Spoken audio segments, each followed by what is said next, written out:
Hello दोस्तों, तो कैसे हैं आप लोग। आई होप कि आप लोग अच्छे होंगे। चलिए आज हम लोग देखते हैं एनसीईआरटी का प्रश्नावली 10.2 का क्वेश्चन नंबर 3 है। 3 का फर्स्ट बोल रहा था भाज्य गुणनखंड विधि द्वारा निम्न पूर्णांकों का एचसीएफ तथा एलसीएम ज्ञात कीजिए। ठीक है, फर्स्ट क्वेश्चन था 12, 15 और 21। सबसे पहले हम लोग 12, 15 और 21 का भाज्य गुणनखंड अलग अलग निकालेंगे। चलिए निकालते हैं। 12 का निकालेंगे तो 2 से 6 हो जाएगा, 2 से 3 हो जाएगा और 3 से 1 हो जाएगा। 15 का निकालेंगे 3 से 5 हो जाएगा और यहाँ पर 5 से 1 हो जाएगा। 21 का निकालेंगे तो 21 का निकालेंगे तो यहाँ पर 3 से 7 हो जाएगा और 7 से 1 हो जाएगा। ठीक है, अब लिखेंगे 12 बराबर 1, 2 दो बार आ रहा है तो 2 का पावर 2 मल्टीप्लाई 3 का पावर 1 मल्टीप्लाई 1 का पावर 1 लिखिए, मत लिखिए, कोई दिक्कत नहीं है।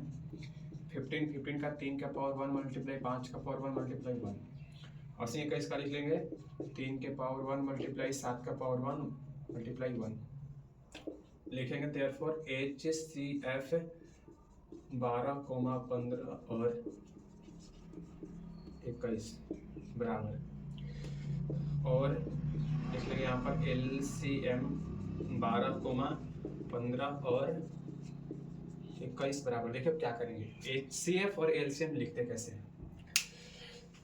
HCF में क्या करेंगे, देखिए कि 3 को अगर संख्या है तो तीनों में शामिल होना चाहिए वो संख्या, अगर 2 है तो दोनों में शामिल होना चाहिए। HCF में देखिए तीनों में क्या शामिल है, तीनों में 3 3 3 शामिल है, 2 तो शामिल नहीं है लेकिन 3 3 3 शामिल है, और 3 शामिल है तो सबसे छोटा पावर देते हैं, सबसे max minimum power minimum. HCF में सबसे मिनिमम और मैक्सिमम में सबसे अधिक। तो HCF में सबसे छोटा पावर 3 का पावर 1 है, 3 3 3 तो मिल रहा है लेकिन 3 का पावर 1 छोटा है तो 3 का पावर 1 मल्टीप्लाई, और ये देखिए 1 1 मिल रहा है तो 1 लिख लीजिए, इसको छोड़कर और कोई नहीं मिल रहा है, नहीं, गुना कर देंगे तो 3 आंसर हो जाएगा। इसके बाद एलसीएम में देखेंगे अगर 2 को भी मिलेगा, 2 को में भी मिलेगा तो उसको मिला देंगे, बाकी 3 को है तो 3 को तो मिलना चाहिए, और नहीं मिलेगा तो उसको भी लिखेंगे।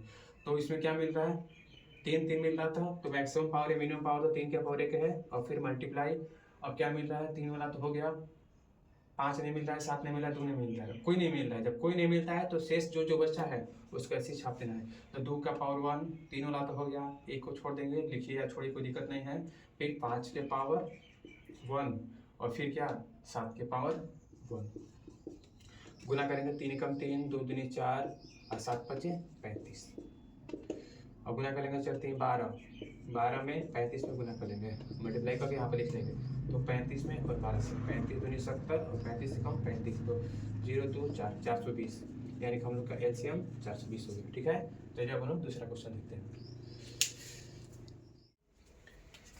तो चलिए बाबू दूसरा क्वेश्चन देखते हैं। दूसरा क्वेश्चन 17, 23 और 29 था। 17 का अभाज्य गुणनखंड निकालेंगे, 23 का निकालेंगे और 29 का निकालेंगे। तो 17 सबसे पहले 17 है, इसके बाद कितना था, इसके बाद 23 था, इसके बाद फिर कितना था, इसके बाद फिर 29 था, तो 29 का निकालेंगे। यहाँ पर 17 को 17 से लगाएंगे तो एक बार में, और 23 को 23 से लगाएंगे तो एक बार में, 29 को 29 से लगाएंगे तो एक बार में। ठीक है, तो 17 का लिखेंगे 17 मल्टीप्लाई 1, 23 का 23 मल्टीप्लाई 1, 29 का 29 मल्टीप्लाई 1, ये सब अभाज्य संख्या है, स्वयं और एक के पावर में ही आएगा।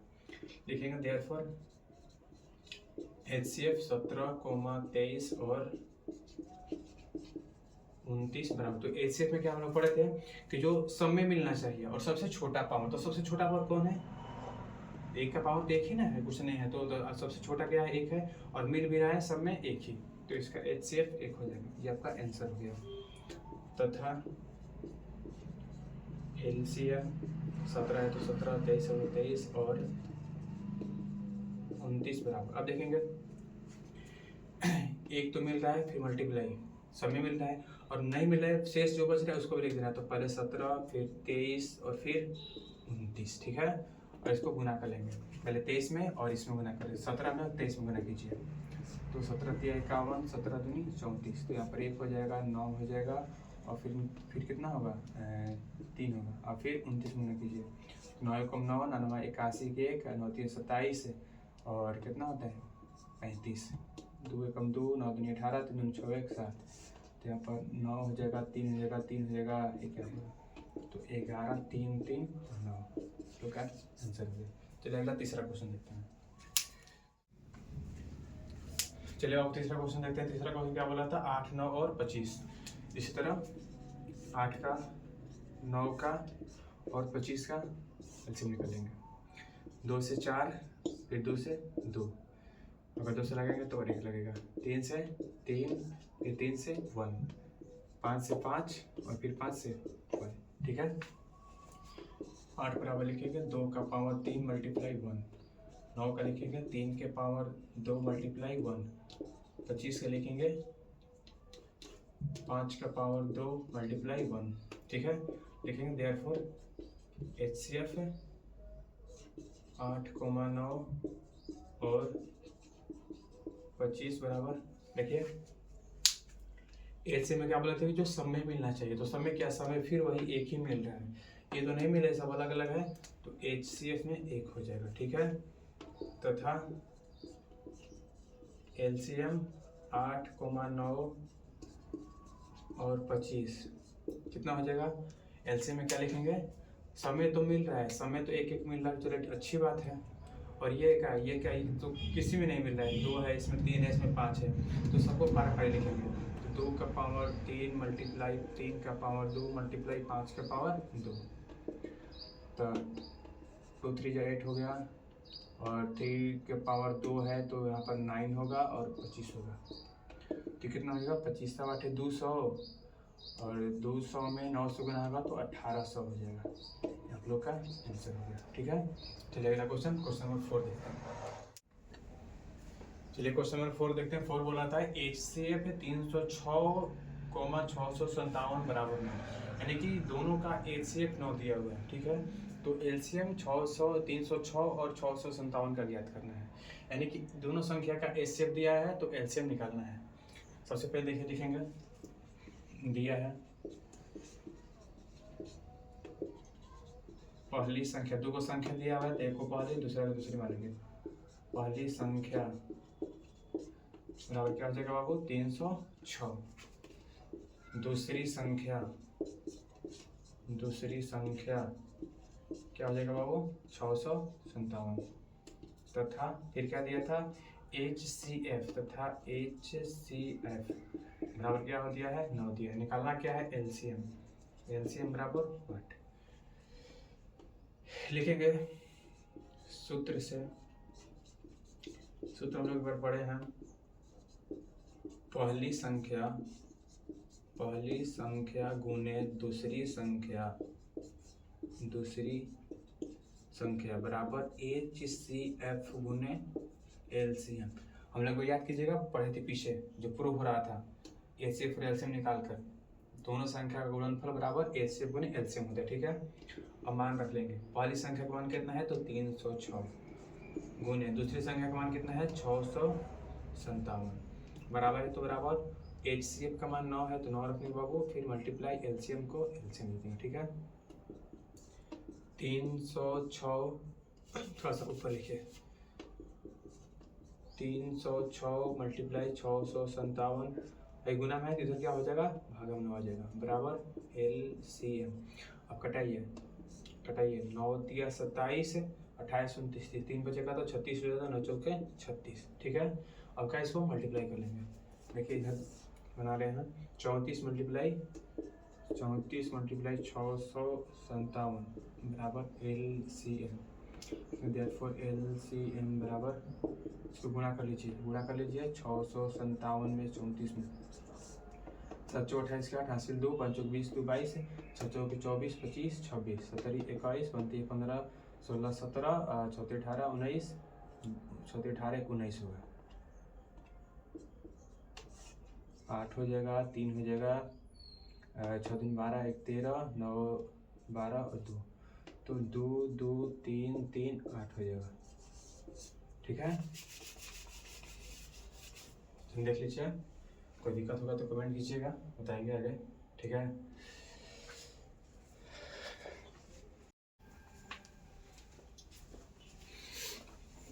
चलिए दोस्तों, हम लोग 5वां क्वेश्चन देखते हैं। बोल रहा था कि जांच कीजिए कि क्या किसी प्राकृत संख्या n के लिए संख्या 6 का पावर n अंक 0 पर समाप्त हो सकता है, जांच करना हमको बताना है। देखिए बोल कर रहा था कि 6 के पावर n का अंतिम अंक 0 पर समाप्त हो सकता है कि नहीं। जैसे मान लीजिए कहने का मतलब यहाँ पर जैसे 2 के पावर जैसे मान लीजिए यहाँ पर 10 एग्जाम्पल के रूप में कि 10 का पावर 3 है। अगर 10 को 3 बार मल्टीप्लाई करेंगे 10 इंटू 10 इंटू 10 तो हम लोग को कितना मिलेगा, वो 1000 मिलेगा, यानी कि इकाई अंक अंतिम अंक कितना 0 मिल रहा है। अगर मान लीजिए कि 20 का अगर पावर 3 करते हैं तो 20 मल्टीप्लाई 20 मल्टीप्लाई 20 यानी कितना 2 4 4 दूनी 8 और फिर 000 अंतिम अंक 0 मिल रहा है। ठीक है, तो ये बोला था कि मतलब ऐसे अगर हम लोग 6 का करेंगे कितना भी अंक ले लेंगे 2 4 5 6 7 पावर प्रूफ में कर दे तो उसका अंतिम अंक 0 हो सकता है कि नहीं हो सकता है। तो इसको फिलहाल के लिए बिठा लीजिए।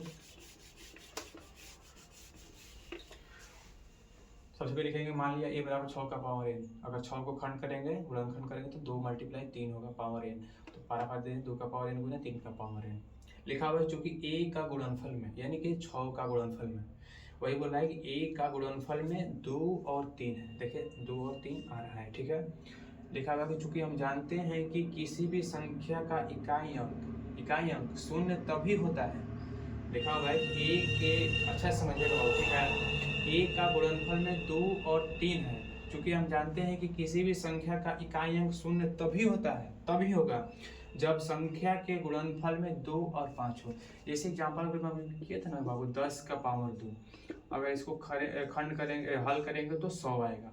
इसका अगर एलसीएम निकालिएगा, भाज्य गुणनखंड निकालिएगा तो 2 मल्टीप्लाई 5, देखिए इसमें क्या 2 और 5 है, 2 और 5 का होना बहुत जरूरी है। ठीक है, वही लिखा हुआ है कि जब संख्या के गुणनफल में 2 और 5 होता है, ठीक है, तभी उसका अंतिम अंक क्या हो सकता है, 0 पर समाप्त हो सकता है, 0 हो सकता है। जैसे यहाँ पर कितना था 2 और 5 था तो अंतिम अंक 0 आ रहा था। बट परंतु इसमें क्या बोला था कि ये क्या था, 6 था, तो a का गुणनफल वही लिखा हुआ है, a का गुणनफल देखिए 6 का गुणनफल में कितना 5 तो नहीं है, क्या है 2 और 3 है, 2 तो है लेकिन 3 है, सॉरी 2 तो है लेकिन 5 नहीं है। 2 और 5 हो रहा था, 2 है बट 3 की जगह 5 होना चाहिए था। ठीक है, 5 बेचारा क्या कि दिमाग खराब कर दिया, 3 दिमाग खराब कर दिया, यहाँ पर क्या होना चाहिए था, 5 होना चाहिए था, लेकिन है तो 3 तो नहीं ना होगा, तो वही लिख रहा है परंतु a का गुणनफल में 5 नहीं है, इसलिए 5 a का गुणनफल नहीं हो सकता है। नहीं होगा, कहाँ से होगा, 6 का लघुत्तम निकलेगा तो 2 3 होगा, 5 कब आएगा, कबो नहीं आएगा, अभी नहीं करेंगे तो फिर कहाँ से होगा, लिखा हुआ है इसलिए 5 a का गुणनफल नहीं हो सकता है, अतः 6 का पावर n का अंतिम अंक 0 पर समाप्त नहीं हो सकता है। बस नहीं बन जाएगा, कितना आसान तो है, चलिए छापा जाए।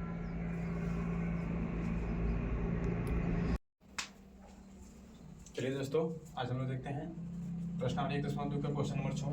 बोला था व्याख्या कीजिए कि 7 मल्टीप्लाई 11 मल्टीप्लाई 13 प्लस 13 और 7 गुने 6 गुने 5 गुने 4 गुने 3 गुने 2 गुने 1 प्लस 5 एक भाज्य संख्या है। अब भाज्य संख्या होता क्या है, देखिए भाज्य संख्या किससे कहते हैं, हम लोग पीछे पढ़े हैं, देख लीजिएगा बेसिक इंफॉर्मेशन में रियल नंबर का वास्तविक संख्या का, कि जो संख्या एक और स्वयं को छोड़कर, भाज्य संख्या किसे कहते हैं, जो संख्या एक और स्वयं को छोड़कर अन्य संख्या से भी विभाजित हो जाए या कट जाए उसे क्या बोलते हैं, अब भाज्य संख्या बोलते हैं, भाज्य संख्या या यौगिक संख्या। जो संख्या एक और स्वयं को छोड़कर अन्य किसी संख्या से भी क्या कट जाए उसे भाज्य संख्या बोलते हैं। ठीक है बाबू, देखिए इसको हम लोग दिखाते हैं कि मतलब कैसे भाज्य संख्या, क्यों भाज्य संख्या, इसको आगे पढ़ेंगे।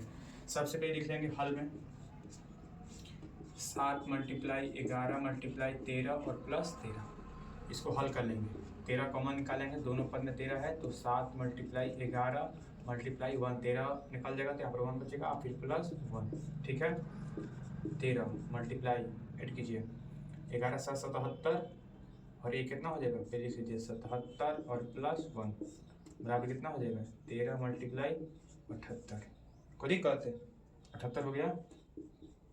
इसको अगर गुणा कर लीजिएगा चाहे तोड़ लीजिएगा, मान लीजिए यहाँ पर कितना है, इसको गुणा कर लीजिए, 13 को 78 में गुणा कीजिए, 18 के 24 8 2 10, कितना हो जाएगा 70 21 63 41 4 हो जाएगा, 1 हो जाएगा 10, यानी कि 10 14। ठीक है, संख्या 10 14 हो गया। ये एक भाज्य संख्या है कि अभाज्य संख्या है, इसको हल किए 10 14 प्राप्त हुआ। अब इसको बाबू पता करेंगे कि ये भाज्य संख्या है तो क्यों है, तो इसका पहले लघुत्तम निकालिए, गुणनखंड निकालिए, 10 14 का जब गुणनखंड निकालेंगे तो यहाँ पर 2 से 5 और 0 और 7 कोई दिक्कत है, और यहाँ पर मान लीजिए 7 के बाद 3 से लगाएंगे तो 3 एकम 3 हो जाएगा, 4 5 3 6 18 3 9 27, 13 से लगाएंगे तो 13 हो जाएगा, कोई दिक्कत। देखिए जो ये संख्या है 2 से भी कट रहा है, 3 से भी कट रहा है, 13 से भी कट रहा है। हम क्या बोले थे कि भाज्य संख्या किसे कहते हैं, जो एक और स्वयं को छोड़कर किसी अन्य संख्या से विभाज्य न हो उसे भाज्य संख्या बोलते हैं। तो यहाँ पर जो संख्या था 2 से भी कट रहा है, 13 से भी कट रहा है और 3 से भी कट रहा है। लिखेंगे चूँकि 10, 14 को अभाज्य गुणनखंड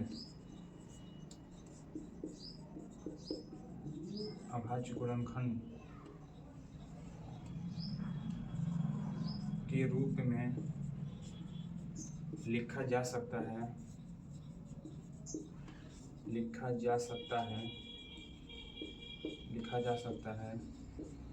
अतः ये एक भाज्य संख्या है।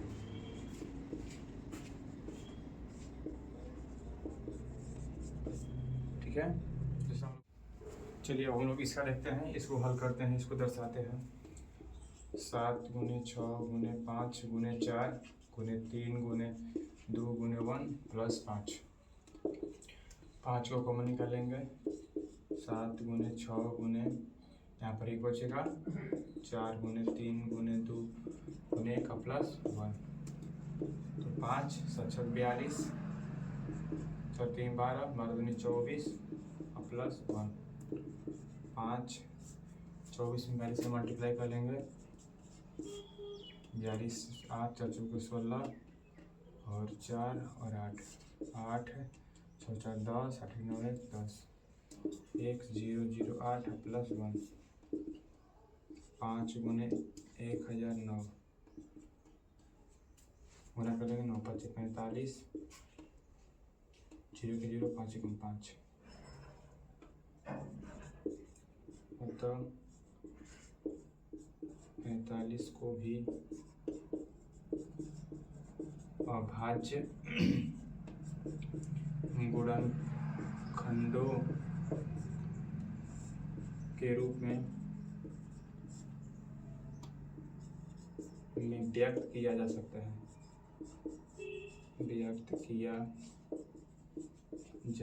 है, इसलिए ये भी एक भाज्य संख्या है। अगर ऐसे नहीं लिखिएगा तो लैंग्वेज ऐसे भी लिख सकते हैं। एक बार देखिए, ये एक अभाज्य संख्या है 5, कोई के पढ़ा नहीं आता है, खंड कीजिएगा तो स्वयं और एक के पढ़ा नहीं आएगा।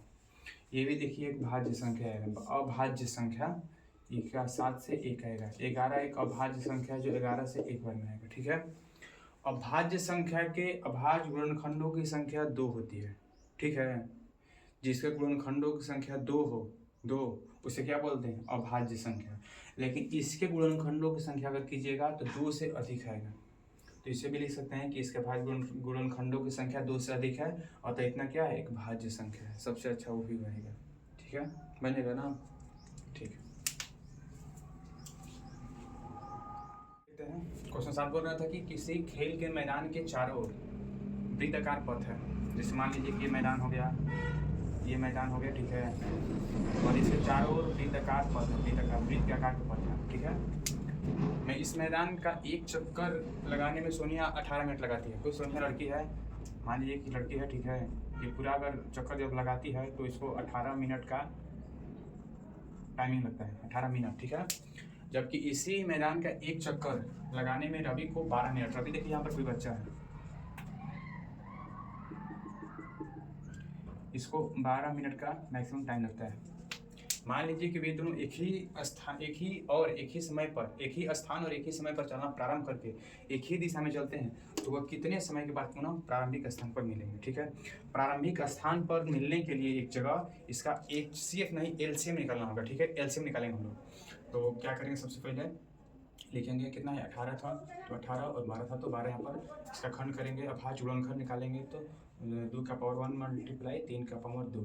12 का खंड करेंगे तो 2 का पावर 2 मल्टीप्लाई 3 का पावर 1। ठीक है, अब क्या करें, लिखेंगे, इसलिए LCM 18, 12, 18 और लिखें, सबसे अच्छा रहेगा, 18 और 12 बराबर एलसीएम में क्या मैक्सिमम पावर जो दोनों में मिला, तो दोनों में दो मिला है तो 2 का पावर 2 मल्टीप्लाई और दोनों में क्या मिला 3, तो 3 का पावर मैक्सिमम पावर 2, तो 2 2 जो 4 3 3 जो 9, तो 4 9 में कितना होता है 36, ठीक है 36 मिनट।